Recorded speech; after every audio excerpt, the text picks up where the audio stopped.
estoy con Alexander Eisenstadt, un abogado y entusiasta de las criptomonedas. Estoy muy emocionado de tenerte aquí, Alex. Bienvenido. Muchas gracias, un gusto compartir este espacio con vos. Buenísimo. Bueno, yo te conozco un poco así vos sos un influencer de la ley, diría yo. ¿Te podrías catalogar algo así, no? Más o menos. Nunca me habían llamado influencer de la ley, pero esperaría ser una influencia positiva. Mira, tenés un blue checkmark en tu Twitter account, eso ya te hace, pues te pone en otro nivel. Pues esperaría ser una influencia positiva del derecho. Buenísimo. Va, súper. Entonces te conozco por tu trayectoria pública, más o menos. He visto por ahí que opinabas algunas cosas en cripto y pues me enteré que sí estás bien metido en eso, y a mí me interesaba mucho tener la perspectiva legal de cómo va desarrollándose esto en Guatemala sobre todo. Entonces, empecemos con eso. Solo en general, o tal vez antes, ¿cuál es tu perspectiva de criptomonedas? Contame personalmente cómo lo ves, cómo te has involucrado, desde hace cuánto, ese tipo de cosas. Bueno, yo soy abogado, me dedico a áreas muy tradicionales de arbitraje, derecho constitucional, constitucional tal vez el área más conservadora. Y desde hace un poco menos de 2 años me empecé a interesar en el mundo cripto realmente por un amigo, ingeniero, que me empezó a hablar del tema. Y la primera vez que a uno le hablan de temas de criptos, NFTs, es muy difícil asimilar los conceptos. Sí. Y en el mundo del derecho, pues los abogados somos muy conservadores también. Entonces me empezó a hablar de unos NFTs, los de la NBA, los de Top Shot. Sí, estas videos, o eran fotos que la Son videos. Son videos, sí, pues. Son unos videos, y entonces yo soy muy curioso y le hacía las mismas preguntas, ¿verdad? Era como, bueno, pero entonces yo soy dueño de ese clip del video. Y es como, no soy dueño de ese clip. Ah, bueno, pero solo yo lo puedo ver. Y es como, no, solo vos lo puedes ver. Entonces, pero si lo usan en una película, entonces me tienen que pagar a mí regalías. Es como, no. Entonces decidí hacerlo como un reto de educación en un área muy distinta a la mía, y empecé a meterme en ese mundo. Y es una inversión, digamos, accesible, ¿verdad? Porque cada NFT de los que uno compra cerrados cuestan $3. Sí, pues. Hay unos de cientos de miles. Exacto. O millones inclusive. O millones. Entonces empecé a interesarme por eso. Luego llevé un par de certificaciones como experto legal. Y me pareció haber descubierto un nuevo planeta de posibilidades maravillosas, de acercamiento, de democratización financiera, de acceso a la tecnología, de desprendimiento de regulaciones financieras, de la posibilidad de eliminar intermediarios entre los prestadores de un servicio y los consumidores. Fascinante. Y junto con eso los miedos también. Exacto. Contame un poco de cómo fue tu mente de abogado o más conservadora, analizando o superando esos conceptos. Por ejemplo, el que me decías ahorita de desintermediatización. La verdad, sí. Porque eso, digamos, es uno de los puntos centrales de los países, de las economías, ¿verdad? El tener todo eso regulado. Entonces, ¿cómo empezaste a ver eso cuando te diste cuenta que esto es algo que no se puede controlar en algunos casos, pues? Bueno, yo como entré con una mentalidad muy crítica, soy muy empático con las personas que apenas están conociendo estos temas. Y cuando hablo con algunos abogados, la mayoría de abogados más grandes, lo ven, o sea, la primera actitud es de rechazo, sí, pues. O qué tema más extraño, eso nunca va a venir acá. Pero cuando uno entra al fondo, no tanto criptomonedas, sino que blockchain, ¿verdad? La tecnología fundante detrás de las criptomonedas, hay un espacio para mejorar la vida de las personas enorme. Y es eso, digamos, en lo que me quiero enfocar, lo que a mí me ha llamado la atención, la posibilidad digamos, de poner en contacto directo a un artista en sus obras, con arte digital, con la comunidad que quiere comprarlo, oportunidades de obtener financiamiento, facturaje, arte, cultura. Es extraordinario realmente. Sí. Va, y ahora, ¿qué pensás de la función puramente monetaria de las criptomonedas? A mí particularmente me interesa Bitcoin, ¿verdad? Porque ahí, digamos, si hablas con alguien conservador, si hablas con un banquero, si hablas con un regulador, por ejemplo, lo tienden a ver como algo, no sé si ilegal, pero sí algo que definitivamente debería ser regulado o inclusive prohibido. Entonces, ya cuando uno se mete en ese aspecto, cómo lo visualizas? Pues primero el disclaimer, que esto no es, no es Totalmente. asesoría legal Ni de cada inversión. cada quien asume sus propios riesgos con estos temas y debe asesorarse adecuadamente.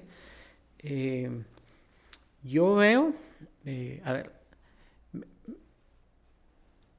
yo veo que las criptomonedas fácilmente van a tomar una parte importante del mercado bancario mundial y necesariamente guatemalteco en los próximos 5 o 10 años. Ok.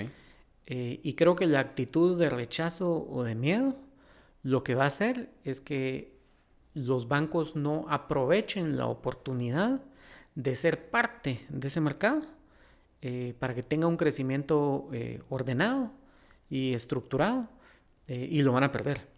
Van a entrar tarde, van a entrar más caro o a lo mejor ya ni logran entrar y se quedan fuera, decís. Sí, porque, a ver, hay gente interesada en comprar criptomonedas.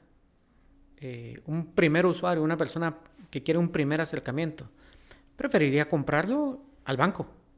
Sí, Si el sería lo banco, más natural. claro, Y si el banco ofreciera claro, esa plataforma. Y hay, digamos, un sector cripto anarquista que lo que quiere es precisamente salirse de ese todo sector. por afuera del sistema Claro, tradicional. pero no es la mayoría y no es, Correcto. digamos, el sector grande comercial que le podría dar un uso. Sí. Entonces, eh, aquí todavía estamos en la primera etapa, que es la etapa crítica de rechazo. Ujú. Como si uno hablara con un funcionario sobre estos temas, lo primero que van a pensar es como, bueno, no, puede ser utilizado para crimen organizado. Claro.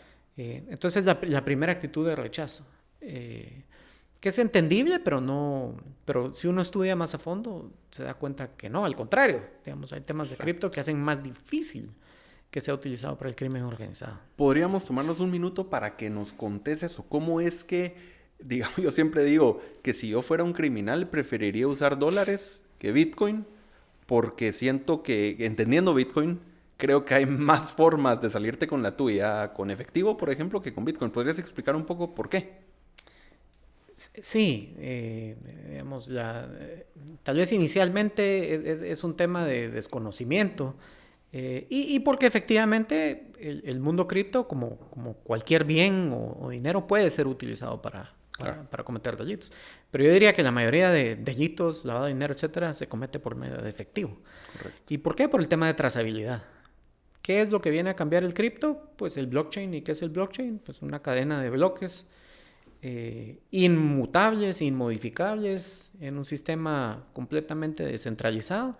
Es como tener una cuenta de banco pública. Exacto, abierto. Eso es lo que te iba a decir. Completamente abierto. Ajá. Entonces, si alguien tiene cripto y yo puedo identificar esa billetera con una persona, o por lo menos ese cripto, pues puedo ver qué pasó con ella. Entonces, una persona que quiere pedir un dinero producto de una extorsión en cripto, pues esa criptomoneda va a estar identificada ante las autoridades. Recientemente acaban de encontrar varios billones de producto de una extorsión. Y cuando decida utilizarlo con un actor medianamente regulado, se los van a decomisar. Cuando quiera meter ese cripto a una bolsa regulada, las va a perder. Correcto, va a haber una alarma ahí que está lista para sonar en el momento en que ellos se aboquen a una fuente regulada, que en algún momento, si es una gran cantidad de dinero, como que no hay muchas opciones para sacarlo, ¿verdad? Entonces vas a tener que ir a parar un exchange, vas a tener que ir a parar a algún lado donde te van a hacer esa conexión y te... Yo creo que la comparación sería como utilizar efectivo, pero que en cada transacción que uno realice, quien lo recibe registra el número de serie de cada uno de los billetes. Claro, así es. Entonces, es precisamente lo opuesto. Y yo veo definitivamente que el futuro próximo son criptomonedas estatales. Ya veremos un cripto euro oficial. Y no creo que mucho después un criptodólar. Y CryptoQuetzal. Yo he escuchado por ahí que hay hay un grupo en el Banco de Guatemala investigando eso. No sé, no sé. Yo he escuchado de no un cripto quetzal oficial, pero sí de personas que emiten cripto a cambio de quetzales. Ah, ok. Y es un sector también muy, muy peligroso, ¿verdad?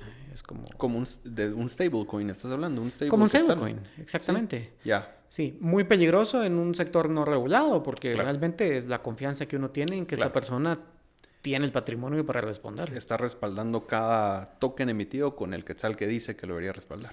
Yo creo que lo que pasa es que es una nueva tecnología, es un mundo completamente distinto.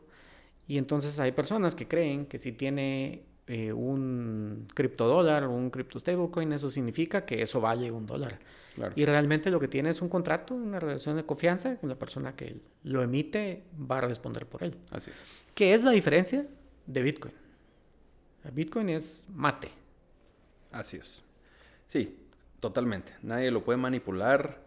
Y eso es lo que yo te quería comentar justamente con lo que dijiste de la cripto, del Central Bank Digital Currency, ¿verdad? El cripto euro, el cripto dólar, que es el problema que yo veo. Que obviamente si nos apegáramos todos a la Constitución, vos quizás no tendrías trabajo. La realidad es que constantemente hay una tentación, hay políticos, hay personas que están viendo cómo manipulan todo. Entonces, imagínate una moneda digital controlada por una Reserva Federal, por un Banco Central, que a la vez tiene intereses políticos, porque eso es inevitable en los humanos, creo yo. Entonces, ¿qué riesgo tan grande? Porque ahora no solo tenés tu dinero, a diferencia del efectivo, que de alguna forma cuando lo tenés puedes decidir qué hacer con él, ahora estás a la merced de lo que el gobierno central decía hacer, porque en teoría te pueden desactivar tu dinero, pueden imprimir más cuando quieran. Entonces es como lo peor de los dos mundos, ¿no?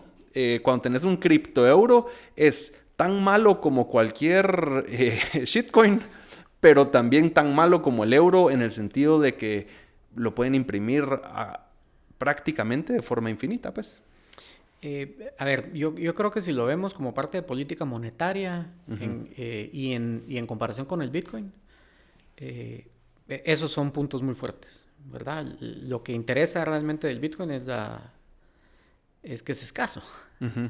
Y lo que pasa con las monedas centrales es que en cualquier momento emiten billones. Entonces eso no cambia.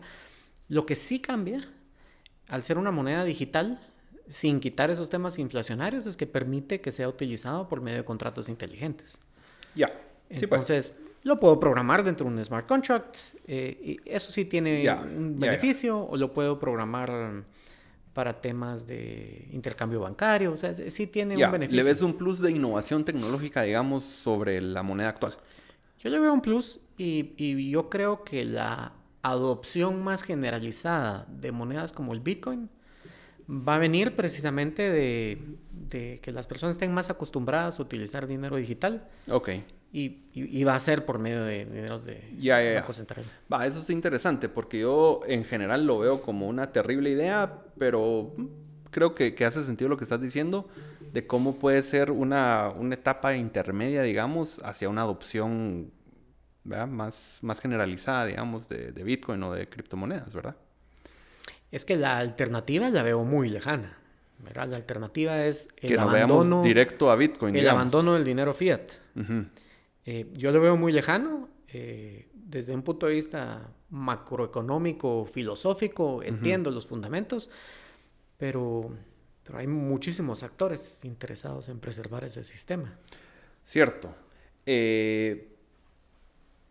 Sí, es cierto, pero digamos, es difícil mantener uno de estos sistemas cuando vas perdiendo los fundamentos, digamos, duros económicos, como cuando empezás a imprimir, llega un punto donde ya no hay nada que pueda hacer y ya está la hiperinflación, ¿verdad? Que en Guatemala la verdad hay mucha estabilidad en la moneda, pero si vemos a nuestros países vecinos de ambos lados, han habido etapas de hiperinflación y yo creo que ahí es cuando pierde su fuerza o su autoridad un banco central, pues, ¿verdad? Ahí ya no hay mucho que pueda hacer nadie, ¿verdad? Cuando el dinero lo usas para prender una fogata, pues, ¿verdad? Estoy de acuerdo. Hay todo un sector, digamos, libertario que apoya el Bitcoin como una especie de regreso al patrón oro. Ah, sí. Y los países con hiperinflación, incluso en Latinoamérica, son los que más avanzados en estos temas han estado. Como Argentina. Argentina, Venezuela. Venezuela, ¿verdad? Sí. Sí. Es porque, a ver, le permite al individuo tener control sobre sus activos. Así es. Sí, interesantísimo. Eso he pensado yo que Guatemala desafortunadamente está como en un punto donde no somos aquellos innovadores como el primer mundo, no tenemos el desarrollo e investigación en temas de tecnología, entonces no hemos naturalmente ido en ese camino, pero tampoco tenemos esa presión que tiene un Cuba inclusive, o El Salvador, o eso. Entonces estamos como cómodos, ¿no? Y no hemos avanzado mucho ahí, pues. Pero nosotros somos un mercado ideal para el desarrollo de cripto en temas de remesas. Eso estoy totalmente de acuerdo con vos. Ideal. Mi preocupación es que creo que porque no hay una política clara, un movimiento articulado, genuino y legítimo de protección a los migrantes, lo que va a pasar es que va a venir otra empresa que va a reemplazar, digamos, a las empresas que ya mandan el dinero y a los bancos, claro, y se van a quedar con ese negocio. Con ese negocio. Que es de unos 15 mil millones de dólares al año, por si alguien está escuchando y le interesa participar en eso. O sea, es la parte de la economía más fuerte de Guatemala, pues, ¿verdad? No es... Sí, entiendo que hay unos, sin mencionar marcas, ¿verdad? Pero ya hay unos intentos ahí de regular cripto por medio de mensajes electrónicos. Y lo que vamos a ver con eso es una sustitución de actores financieros tradicionales gigantescos, claro, por unos aún más grandes, sí, quitándole el mercado a los locales, pero que no va a traer mayor beneficio a los migrantes.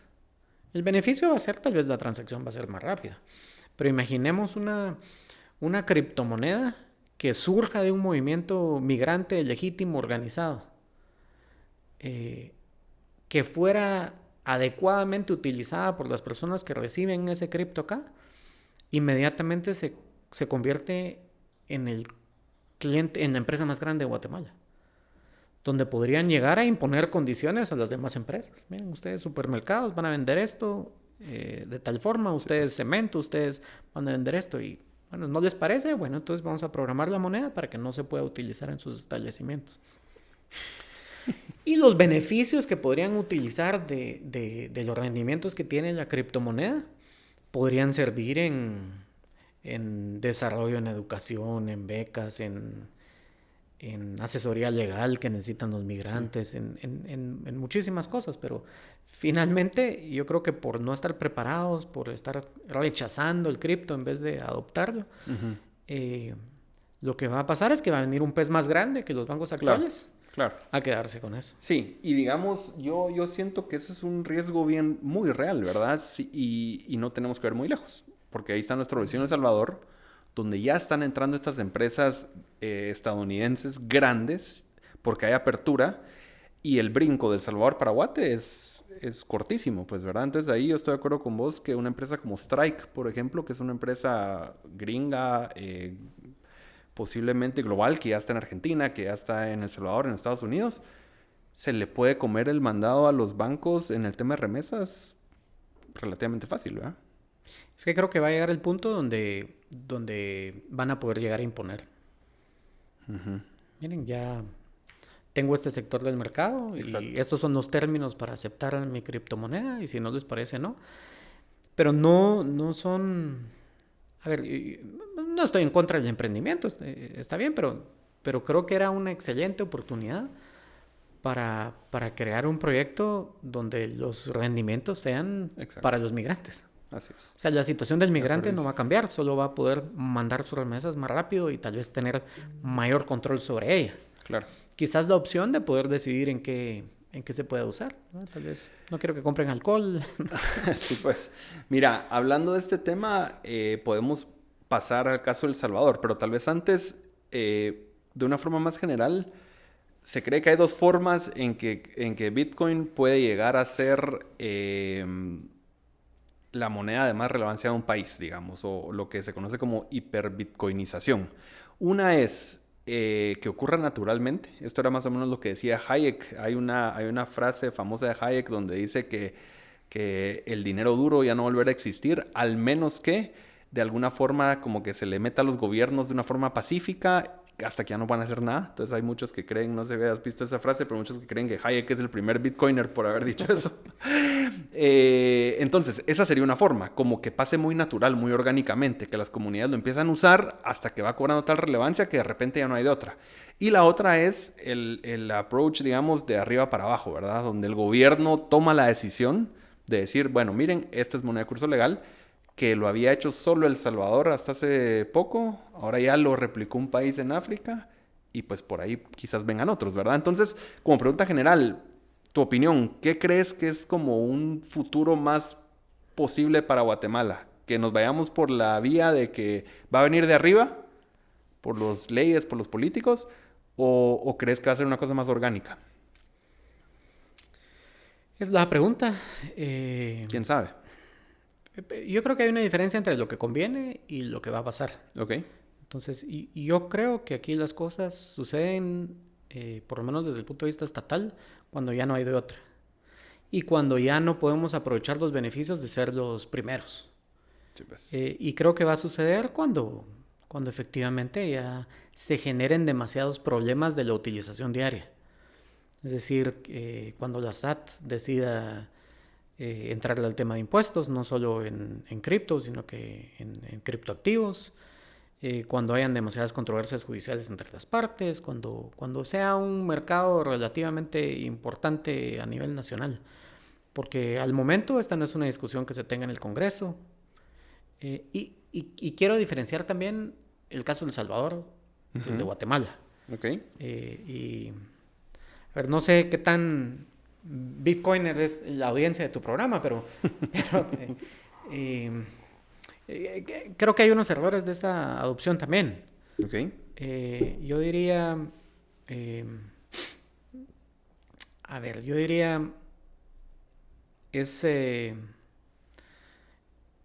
es complicado que sea una imposición o que surja por medio de las leyes cuando no hay una adopción o conocimiento o interés más generalizado. Sí, pues. Cuando viene de un gobierno no necesariamente inspirado en principios democráticos o que tiene rasgos autoritarios, que es precisamente, digamos, lo opuesto de lo que debiera representar Bitcoin. Bitcoin, ajá. Entonces es complicado, es complicado entrar desde ese punto de vista. Y lo otro es, tenemos una tecnocracia bastante anticuada acá. Las escrituras públicas todavía son papel de protocolo, literalmente impreso, en papel, con sello, y se guardan en un libro. Uno saca una fotocopia, se guardan en un libro que se cose, y uno manda una fotocopia y a veces no manda la fotocopia, ojalá sino que no lo haya un transcribe. incendio en donde sea que se guardan, pues. Correcto. Que son cosas que blockchain podría... Sí, pues. Sí. Entonces creo que estamos muy lejos de eso. Mis acercamientos iniciales con las autoridades, con algunas autoridades en temas de Bitcoin, son de miedo. Ok. Primero el tema del crimen organizado, luego de interés, pero quieren que alguien más tome la decisión. Claro. Que venga el Congreso, que no haya un reparo de la Contraloría. Y si has tenido alguna conversación con alguien que esté en una posición de poder, ¿te has tomado la molestia de tratar de educarlos? Por ejemplo, si alguien te dice, no, que el tema del crimen organizado, ¿te has tomado el tiempo de tratar de explicar que ese no es un issue, un riesgo, digamos? Sí. ¿Y qué tipo de reacción has recibido? Muy buenas. ¿Sí? Muy buenas, sí. Muy bienvenidos. Y un entendimiento, pero yo creo que los que estamos metidos en este mundo tenemos que entender que no podemos sentarnos con una persona que nunca ha tratado esto, claro, y convencerla que entienda. Sí, por supuesto. Es por dosis. Entonces sí. Hoy te voy a hablar de esto y lo procesas y si te interesa me haces una pregunta y luego lo procesas. Entonces, claro. Yo creo que para la adopción de cripto es indispensable este tipo de esfuerzos como este y como los otros que haces. Un poco más como de comunidad, organización, sí. Grassroots. Ujú. y no de arriba abajo, porque los cambios de arriba creo que solo van a venir cuando se impongan. Cuando se impongan desde abajo. Claro. Al menos que sea en un país donde República Centroafricana o El Salvador, donde hay un control casi completo del Sí, pues, legislativo. o un régimen Sí. autoritario o de verdad una crisis. La verdad es que conozco poco del caso de República Central Africana. No sé si es un gobierno, la verdad, similar al de Bukele en el sentido autoritario o... Yo creo que los parámetros africanos son otros. Sí, pues, Esta debe ser una de las naciones más pobres del mundo. claro, claro. Pero hay un tema de hiperinflación. Sí, sí, Sí. correcto. Lo que yo diferenciaría también de El Salvador es que no tienen moneda propia. Correcto. Y entonces eso hace que no haya una banca central que genere mayor rechazo a la adopción de otra moneda. Cierto, sí. Porque aquí sí hay un interés en controlar el tipo de cambio, que solo se puede hacer si es que el Banco de Guatemala puede imprimir Sí, más quetzales. Correcto, correcto. Yo te había hecho una pregunta anteriormente y yo sé que no sos economista, pero solo para entender un poco, el Banco de Guatemala es quien dicta la política monetaria de Guatemala y así es como se controla más o menos la inflación. Lo que decías ahorita es... El Banco de Guatemala y la Junta Monetaria. En la Ajá. Junta Monetaria está el presidente del Banco de Guatemala, Y ministro de Economía, representantes de los Finanzas, bancos también privados. representante del CACIF, Ujú. representante de la universidad. Y en temas generales hemos tenido una política macroeconómica bastante estable, Correcto. que se ayuda también porque todos los meses hay miles de dólares comprando quetzales. Pues millones de dólares comprando quetzales que vienen de las remesas. Correcto. Sí, pues. Sí. Y el otro lado de la moneda lo ejecuta el banco, digamos, la compra de dólares para estar regulando el Correcto. tipo de cambio y mantenerlo más o menos estable. Sí, la determinación del encaje bancario. Sí, pues. ¿Y tenés alguna idea de por qué otros países no han replicado el modelo de Guatemala? Pues solo por curiosidad, digamos, ¿por qué hay países como Argentina que no pueden controlar su inflación o no quieren o ni idea? Bueno, que pueden. Nosotros lo que pasa es que sí hemos tenido una tecnocracia bastante eficiente y formal en el Banco de Guatemala, en Superintendencia de Bancos. Ok. Y porque, a ver, en nuestra historia sí hemos tenido momentos de mayor inflación, pero sí hay un control muy celoso sobre eso, sobre Sí, el pues. sobreendeudamiento del país. Y Claro. Pero no historia reciente, pues. O sea, yo por lo menos desde que tengo memoria... No, tal vez depende hace de que tan reciente, pero Sí. yo me acuerdo cuando el dólar estaba a 1.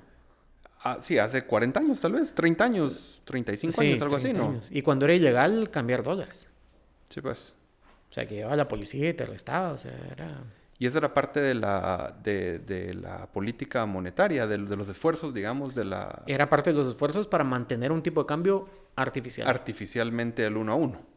Sí. Sí, pues no se pudo, se disparó a 8 y luego se ha mantenido ahí con cualquiera que sea el sistema que se usa hoy en día. Sí.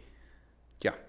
Mira, ¿cómo ves, ahora hablando un poquito más de El Salvador, la situación? Ya te entiendo que la parte de educación nos hizo bien, pero desde el punto de vista de la ley de Bitcoin, también entiendo que hay una ley que viene ahí con el tema de los bonos. ¿Qué sabes de eso? Yo sé que no es tu especialidad la Constitución de El Salvador seguramente, pero ¿tenés alguna opinión de cómo se está manejando eso allá?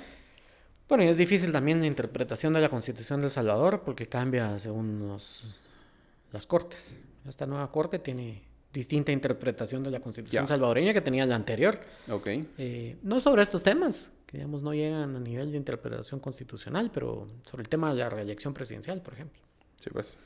¿Eso Eh, ya se dictaminó como posible o cómo, cuál es el estatus de la reelección de Bukele? Pues la Constitución de El Salvador es muy clara en cuanto a que no se permite. Ajá. Pero más que la nuestra, digamos, dice que la violación a la alternabilidad en el ejercicio de la presidencia obliga a la insurrección.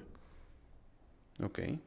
Entonces es muy clara. Y la interpretación que le han dado en El Salvador a nivel constitucional es que eso implica que hay que dejar 2 periodos entre Sí, pues, la porque elección. habla de Sí, ajá. por lo menos 2 periodos. Vamos a ver cuando haya elecciones en El Salvador, que es lo que dice esta nueva corte, porque la cambió. O sea, decís que la interpretación anterior era esa, de dejar 2 periodos. O sea, Sí. no se decía que no podía haber reelección, únicamente había que dejar ese tiempo. Pues, Por que la no es una interpretación reelección, correcto. Sí, Sí, es sí. una nueva elección. Es una nueva elección, Sí. te entiendo. Pero lo mismo, yo lo digo porque lo mismo ocurrió en Nicaragua. ¿Verdad? La constitución muy clara que no se puede reelegir. Sí, pues. Cambian a la corte y que dicen la nueva corte, no. Hay que interpretar el derecho a elegir y ser Ya. electo de manera más amplia. Ahora, Pero es un tema constitucional, no tanto de Bitcoin. La ley Sí. Bitcoin es una ley sencillísima de un par de artículos que básicamente dice que se puede usar Bitcoin. ya. Eh, no tiene el mismo nivel de estudio y tampoco de... A ver, tiene una perspectiva muy distinta a, por ejemplo, la ley de criptoactivos panameña o el reglamento de criptoactivos a nivel europeo. Ok, si pudiéramos contrastar un poquito el approach de Panamá contra El Salvador. ¿Has tenido chance de estudiar un poco ambos? ¿Cómo son diferentes? Sí, El Salvador básicamente dice que Bitcoin es moneda nacional. Y El que mismo nivel que el dólar, digamos. el mismo nivel del dólar y que es obligatorio aceptarla, incluso para pagar impuestos, etc. Ujú. Yo creo que una cosa es emitir la ley y otro es las dificultades técnicas que Sí. implementarlo va a llevar y el Chivo Wallet creo que ha dado bastantes problemas por Claro. lo que he visto. Pero la intención era esa, digamos. La intención era quien quiera utilizar Bitcoin puede usarlo ahora y los comercios están obligados a aceptarlo. Entonces es un paso como querer acelerar ese proceso grassroots inmediato. En Europa el enfoque es distinto. El enfoque no es Bitcoin como una moneda, sino que es un enfoque de criptoactivos muchísimo más amplio. Entonces es el interés en desarrollar esta tecnología de blockchain que incluye criptomonedas, stablecoins, Sí, pues. NFTs y un sector muchísimo más amplio. Ya. Ese es el camino que toma Panamá. Ok. Yo creo que el interés detrás es convertirse en una especie de hub, tal vez financiero, en tema de criptoactivos, muchísimo más amplio. Se permiten las criptomonedas como mecanismo de pago, Claro. no se consideran moneda nacional, pero se enfocan más en otras cosas. Ya. Sí, pues eso suena más como a la filosofía general panameña, ¿verdad? De tener una política monetaria como bastante, no sé cómo llamarla, amplia, generosa, que como que promueve que uno haga negocios ahí, ¿verdad? Como que quieren replicar eso en la parte cripto. Yo creo que lo que pasa es que el sector bancario panameño, que es el más importante en Centroamérica y que tiene mayor relación con el mercado mundial, se está dando cuenta que este es el futuro. Claro. Y no se quieren quedar atrás, Fuera. Correcto. pero tampoco quieren que crezca de una forma tan desordenada que permita que cualquiera entre o que permita que se utilice para hacer estafas. Porque hoy en día cualquiera saca un token que le dice CryptoQuetzal y lo empieza a vender. Sí, pues. Y de ahí cuando lleguen es como quién está detrás, cuál era el white paper, Claro. qué encaje hay, qué respaldo hay. Sí, pues. Entonces eso le va a hacer mucho daño. Eso va a suceder definitivamente en Guatemala. Ya está sucediendo. No necesariamente con quetzales, pero con NFTs Pero y con sí, cripto. pues. Y para muchos va a ser la primera experiencia en cripto. Entonces va a generar un... Sí, pues. va a generar un Inclusive rechazo. un retroceso. Cuando uno empieza y perdes tu plata, Va a generar un rechazo porque Naturalmente tampoco ajá. hay limitación. A ver, no hay ninguna protección de los consumidores. Esto te quería preguntar, en general, ¿ves alguna ley en Guatemala que sí aplique a esto o de verdad no hay nada? Es el viejo oeste. Nuestras leyes, muchas son de la época de la máquina de escribir. Sí, pues. Entonces es difícil aplicar un código de comercio de los 70s Sí. a esta tecnología. Yo creo que sí se debiera de. Ujú. Pero, por ejemplo, algunas conversaciones que he tenido con funcionarios públicos es la naturaleza de Bitcoin. ¿Verdad? Entonces, ¿es una divisa o es un activo digital? Y si es un activo digital, pues es un activo, es un bien de conformidad con el Código Civil, es un bien. Y las preguntas que me han hecho es, bueno, ¿es un bien mueble o un bien inmueble? Y uno dice como, ¿por qué tengo que clasificarlo? Pero son las dos categorías que existen, pues. Sí, sí. A ver, es un activo intangible que no es que exista en la imaginación, sino que existen los ordenadores que están conectados a los nodos, que esos sí están en algún lugar. Entonces, entonces son muebles.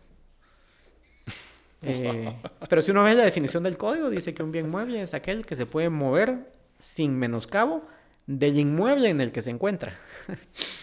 Entonces, todavía estamos en esa etapa. Sí, pues. A la gran, qué difícil. Es chistoso y preocupante a la vez.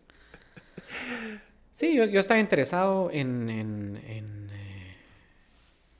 explorar la posibilidad de constituir una sociedad anónima utilizando Bitcoin. Ajá. En vez de moneda. Porque uno puede constituir una sociedad anónima con 5,000 quetzales. Ajá. O con $1,000. O con estos micrófonos y estas sillas.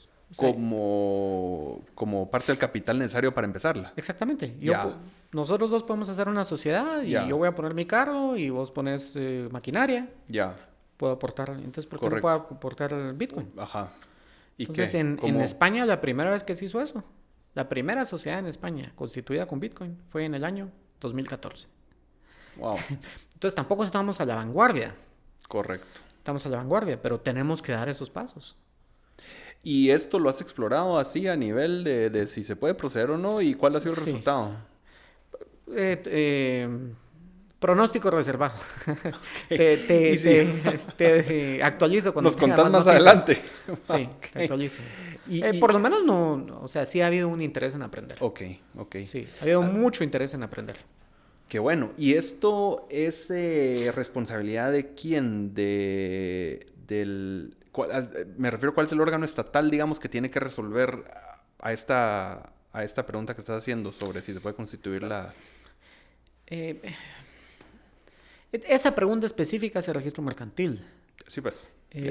Pero yo sí veo necesario que haya mayor interés en distintas autoridades del gobierno en crear una mesa de trabajo para el análisis y estudio de cripto.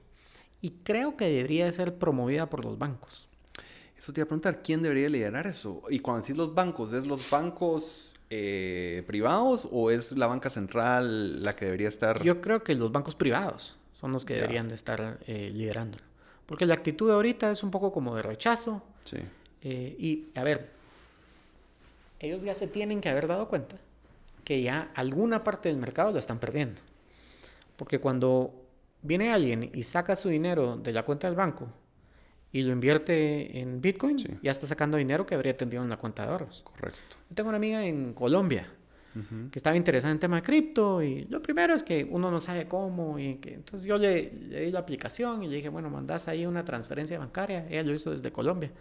Manda la transferencia de algunos dólares a esta cuenta y de ahí se lo acreditan en la cuenta y ahí ella puede comprar la criptomoneda. Pero ella hace la transferencia, al día siguiente recibe un mensaje del banco en Colombia. Usted ha realizado una transferencia sospechosa para la adquisición de criptomonedas, vuelve a realizar esto y le cerramos la cuenta. Correcto.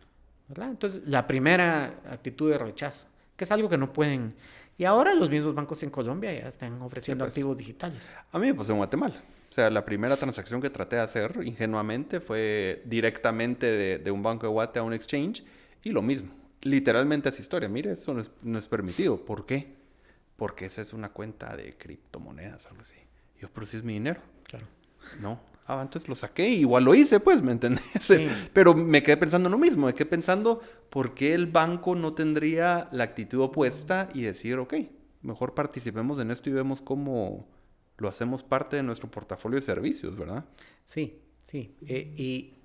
Pero tienen que promover regulación en esa materia. Correcto. Porque el banco no puede meterse a cualquier activo. Correcto. Necesita que la superintendencia de bancos lo regule y que establezca cuáles son las condiciones para poder ser custodios de criptoactivos. Correcto. Porque al final lo que tienen que saber todos, ¿verdad? Es que el dueño del cripto es el dueño de las llaves. Así es. Y necesitan la tecnología para eso. Pero ya tienen, ya tienen el mercado. Yo creo que las personas que quieran invertir en cripto prefieren hacerlo a través del banco que ya conocen. Exacto, así es. Y tener la confianza de, mire, ¿qué pasó con...? Así es. Porque la primera vez que yo moví cripto Todos nos ha pasado. al Cold Wallet, Fueron los 10 minutos más largos de tu vida, ¿no? fue como... que... Sí. Sí, eso es interesante compartirlo con la gente que nunca lo ha hecho porque no hay a quien llamar, es un instante en el que tu dinero desaparece de un lado y no aparece en el otro inmediatamente y uno dice, peor si lo hice mal o algo, ¿verdad? Pero pues... Sí, uno no puede llamar a Bitcoin Inc. Que es Así, lo bueno y lo malo. Que es lo bueno y lo malo, exactamente. Mira, ¿has tenido acercamiento con alguien de la banca? Por lo que me decías, digamos, como para entender cuál es la postura de los bancos privados o los ejecutivos bancarios, ¿o no has tenido la oportunidad de hablar con ese sector? Muy poco. He hablado Ok. con algunos abogados de bancos. Ok. Que es como mi... Sí, pues, es tú. Y hay un desconocimiento. No lo están viendo todavía, ni siquiera está en el radar, creo yo. No está en el radar y está en la etapa de... Eso se refiere Rechazo. a... Sí, pues. Sí, de hecho la Superintendencia de Bancos sacó un comunicado hace creo que como un año diciendo que no recomendaba invertir en criptoactivos, que era muy riesgoso, Sí, muy pues. volátil, que no. Entonces están tomando como la actitud de rechazo. Desde la parte, digamos, de los ejecutivos, Ujú. ellos sí lo ven. Porque sí tienen clientes que Que les se los preguntan. están preguntando. Sí, mire, Sí, como pues. parte de mi portafolio. Y yo creo que lo que ellos tienen que ver es que los actores gigantes en el mundo ya están metidos de lleno. Eso, exacto. Eso digo yo. Porque Visa si tiene ves una sección de cripto. JP Morgan, ahí está metido. O sea, los bancos, Sí. instituciones grandes lo están haciendo. Visa tiene un CryptoPunk. Son dueños del CryptoPunk. Son dueños de un CryptoPunk. Sí. ¿Cuánto habrán pagado? A ver. No sé, bueno, pero los CryptoPunks son los más... Son caros. Sí. Ajá. Sí, entonces, pero es un mensaje. Y yo creo que hay una oportunidad, no para todo el sistema bancario, pero para el primero que decida abordar Ajá. eso para venderse como un banco Innovador o disruptivo Sí. o algo así, ¿verdad? y amigable de la tecnología. Correcto. Sobre todo cuando vamos a ver que los bancos tradicionalmente han tenido mercados muy limitados, geográficamente limitados. El cripto viene a cambiar eso. Porque si yo, por ejemplo, quiero un préstamo y les doy una hipoteca sobre un bien, esa hipoteca únicamente me la va a aceptar un banco guatemalteco. Correcto. ¿Verdad? No voy a ir con un banco en México, porque ¿qué van a hacer con ese bien? Correcto. Pero cuando yo tengo cripto y doy cripto como garantía, Sí. la competencia es universal. Sí. Qué interesante eso, ¿verdad? O sea, que te cerras a esto y potencialmente estás compitiendo contra el mundo entero y se te pueden escapar ahí a negocios importantes, pues. Ya están escapando. Y no hace mucho sentido porque, a ver, si yo tengo cripto, si yo tengo cripto y voy a un banco tradicional guatemalteco y les digo, miren, quiero un préstamo y lo garantizo con cripto, me van a mandar a volar. Correcto. Lo que queremos es un bien inmueble. Entonces un bien inmueble con una hipoteca, donde si incumplo, me tienen que demandar en una vía de premio, en un juicio que va a durar, y de ahí un remate, y va a haber un amparo, Sí, pues. años. Y Mientras sí. que si doy cripto y lo pongo en un escrow, en un contrato Se inteligente, lo y llevan no pago, cuando incumplís. se lo llevan y el contrato me devuelve lo mismo. Entonces, el costo de la competencia ha disminuido un montón. Sí. Entonces, no solo hay una competencia mundial, y mientras el sector... cuando el sector económico guatemalteco se vuelva más tech savvy Ujú. y tenga más acceso a eso, pues se va a ir. Sí. Entonces, por eso digo que los bancos creo que tienen que pensarlo bien. Bueno, ojalá nos esté escuchando un banquero por lo menos. Por lo menos se tienen que educar. Sí. Tiene que haber por lo menos un profesional dentro de la estructura bancaria que Que ese conozca sea- de estos que- temas. Sí, correcto. ¿Sí? Como un gerente de disrupción o alguien que diga, miren, nos va a pasar lo de Blockbuster. Claro. Bueno, y a ver Netflix, ¿qué le pasa a Netflix? Y creo que sí hay un campo para los primeros para venderse como... Sí. Con costos baratísimos, ¿verdad? Comprar ahí un Bored Ape y venderse como el banco que... Sí, o sacar tu propia colección de NFTs o algo, pues estoy de acuerdísimo con vos. Vos qué refrescante, ¿verdad? Escuchar de un abogado esta perspectiva. A mí por lo menos me da esperanza. Ojalá que estés hablando con tus colegas de esto. Si no, te lo pido. Yo estoy muy enfocado en este esfuerzo de educación. Lo estoy haciendo con empresas. Hoy estuve hablando con una empresa con 100 gerentes en la empresa. Y les hablé de Bitcoin y lo estoy tratando de hacer. Yo creo que esto es cada quien haciéndolo. Me encanta que vos estés haciendo lo mismo, ¿verdad? Sobre todo al nivel de relaciones que vos tenés, me parece importantísimo. Así que te agradezco en nombre de la comunidad Bitcoin de Guatemala. Mira, tal vez una última pregunta. El tema de la volatilidad tal vez es de los que a mí más me preocupan personalmente y de los retos más grandes que veo. Entonces, ¿vos cuál es tu perspectiva con eso? Digamos, ¿cómo ves el tema de la volatilidad? Hablando de Bitcoin específicamente, en cuanto a que esto realmente pueda funcionar como una moneda que la gente pueda usar en el día a día, cuando sí tenés estas caídas. ¿Qué pensás que va a pasar ahí? ¿O cómo se arregla? ¿O qué? Depende si ves Bitcoin como moneda o si lo ves como un medio para almacenar valor. Claro. Si es oro o si es dólar. Yo no lo veo como... O sea, yo lo veo como un feature. Es parte de lo que le hace vuelve, que se aprecie tanto. Es parte de lo que lo vuelve atractivo. Claro. Precisamente por eso es que la gente compra oro, ¿verdad? Porque puede subir. Y que pueda subir significa que puede bajar. Por supuesto. Pero mi experiencia platicando con la gente que se ha metido en esto es que la gente celebra las subidas, pero es muy sensible a las bajadas. Sí. Entonces sufre más por las bajadas de lo que se alegra por las subidas. Correcto. Y eso es muy difícil cuando es alguien que metió dinero que necesita, cuando son las finanzas de un país, o cuando lo estás viendo a muy corto plazo. Sí. Digamos, si invertís en Bitcoin para largo plazo, y confías en que es un bien escaso que se va a apreciar, yo creo que está muy bien. Si lo ves como un medio de intercambio, creo que necesitas una asesoría mayor como la que vos das para aprovechar un stablecoin o alguna otra cuestión. Correcto. ¿Verdad? Yo no recomendaría a alguien, miren, meta todos sus ahorros en cripto porque... Sí. Si el día de mañana necesita el dinero y eso está en bajada. Sí, eso se vino a la mitad. Pues sencillamente tenés que sacarlo a la mitad. No hay otra. Sí. Sí. Aparte de esta parte como financiera, así como Bitcoin Standard. Sí. Un poquito. Sí. Porque es un libro que un poco empecé yo con Bitcoin Standard. ¿Verdad? Sí, es un libro que vale la pena leer como de política macroeconómica. Sí. Lo que a mí me fascina es la tecnología que está detrás. Sí, pues. O sea, es la primera vez en la historia de la humanidad que tenemos un registro contable, inmutable, confiable por todos. Sí, sí, la primera vez que podemos registrar propiedad digital. Eso es lo que... Eso es lo que va a cambiar todo. Buenísimo. Alex, te agradezco un montón. Gracias por el tiempo. Súper interesante. Me encantaría en el momento que haya algún acontecimiento o algo relevante, pues que vengas de vuelta y lo analicemos. O sea, que la invitación queda ahí abierta. Un gusto. Muchas gracias. Buenísimo. Gracias, ¿oíste?